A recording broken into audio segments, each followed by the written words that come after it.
જય સદારામ બાપુ, જય કિસાન, જય માતાજી મિત્રો. તો આપણે કરીએ છીએ આ જો બધું કેમેરામેન બતાવો, આ બધી ખાલી જગ્યા છે અને ખાલી જગ્યામાં જો અમે આતરપાક ખેતી કરી છે. જો આ લાસણ છે એક નંબર. થોડું આગળ બતાવો, બતાવી દઉં. કોઈના રવાડે સડવો નહીં અને ઓર્ગેનિક ખેતી કરતા ઘણી કાઠું પડે છે.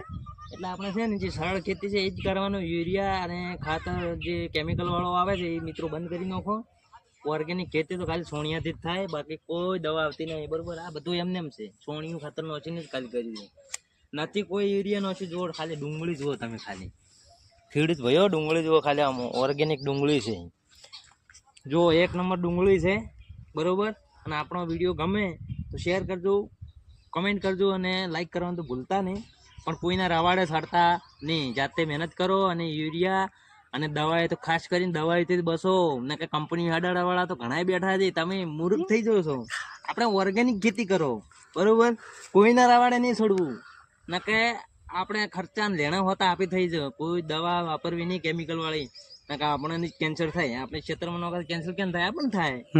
એટલે કોઈ આ તો દવા વાળા તો એની કંપની ચલાવવા માટે તો સારું સારું બોલે અને મેઠું મેઠું બોલે અને ખેડૂતોને ભરમાય અને અહીંયાની તો વાટ લગાડી નાખે. એટલે જેથી કરીને ઓર્ગેનિક કરો.